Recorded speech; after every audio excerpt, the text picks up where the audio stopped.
Trying to just get some out of the way. Skip that word. Thank you, Steve. This is a true story. I was on the plane, and this lady recognized me. She asked me for my autograph, and as I was signing it, the people next to me go, "Oh my God, like, are you famous?" And I'm not famous, but just to fuck with them, I was like, "Oh, do you remember that bakery who didn't serve the gay people?" I was like, "That was me." And they're like, "Oh my gosh, can I have your autograph?" I'm not famous, but I do have a friend who's really famous, and we were going to this party, and when we arrived, the host opens the door, looks at my famous friend, and he was like, "Oh my gosh, like I loved your show, you were so great in it, thank you so much for coming." And then he looked at me, and he's like, "Who ordered pizza?" He thought I was the Domino's guy. And at this party, my friend, he was telling all these stories about with these famous people and all the crazy stuff he was doing, and people were so engaged. And a guy was being nice, and he said, "Oh, Brendan, do you have any like famous people stories?" I was like, "Well, one time I was using the restroom, and as I was leaving, Larry Bird came in, and he used the same urinal as me." And I go, he didn't like see me or anything, but I heard him say, "Who took a shit in this urinal?" That's my famous story. I used to host Airbnb, but I was a bachelor. It was a bachelor pad. I didn't have a lot of money. I did it for money in the Airbnb. So like guests would arrive, and there'd be only like 3 utensils there, you know, like a knife, a fork, and a pizza cart.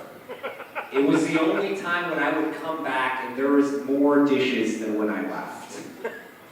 I got a 5-star review, and the review was just, "We just know you need this." That was my Airbnb. Don't let me Airbnb at your place, because I'm going to treat your home like it's my home. Okay, you're going to show up, you're going to be like, "Why is there a plate in the bathroom?" "Because I eat while I take a shit. Okay, it's my house now." They're like, "There's chocolate stains on the couch?" "No, skid marks, I walk around naked. My house, mi casa, su casa." The other way. Gotta have fun up here, you know? You're not be funny, but you gotta have fun. My wife is pregnant, and this is a serious moment. I hate to preach about this, but it makes me realize how strong women are. Really, during the whole pregnancy, you know, their hormones are changing. They have to go through mood swings. They have swelling. Their body's changing. All this happens, so they get anxiety. They get depression. You know, and then after all this, they have to do this while having a job, right? While living a life.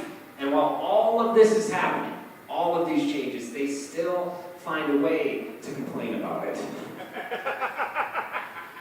Annoying! "You have no idea how I feel." I go, "Well, you talk about it every day, so I kind of do." Kind of know. Yep. This is a serious one. All these are serious jokes. Sure. My parents sacrificed a lot, and it made me realize parents will do anything for their kids. They will sacrifice anything for their kid not to worry and not to stress, right? They will sacrifice anything just so their kid can be a kid, right? They will change careers. They will get multiple jobs just so their kid can be playing in the yard and be like, "What would happen if I farted into this lighter?" That's what parents do, so their kid can be a kid, right? Yeah. My parents, they slaved away every single week to make ends meet so I could take a girl out to a movie and get a hand job in Iron Man. They did that for me. My mom went back to school when she was 40 years old, so she can provide for our family and afford toilet paper I can put around my neighbor's house and shit on their doorstep. For me.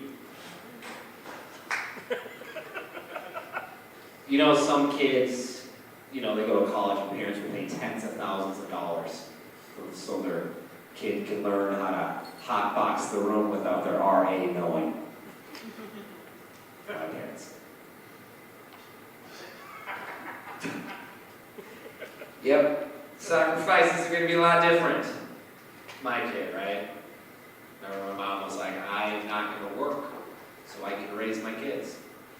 I'm going to be like, I'm going to stop watching TikTok so I can bring my son to school. Different sacrifices. Okay. Ski, can I have one more? Yep. Okay, one more. My last name is Gay, and people get confused by it. It confuses a lot of people whenever I'm on the phone and they're giving me information. They're like, all right, can I have his first name? I'm like, Brendan. Or I can have the last name? I'm like, it's Gay. And they're like, I'm sure it's not that bad. I go, no, it's Gay. They're like, sir, you're calling into Hollister? We know you're gay. It's Gay, crazy last name. Could you imagine your last name being the same thing your dad calls Hillary Clinton? Oh my God. Imagine. All right, thank you.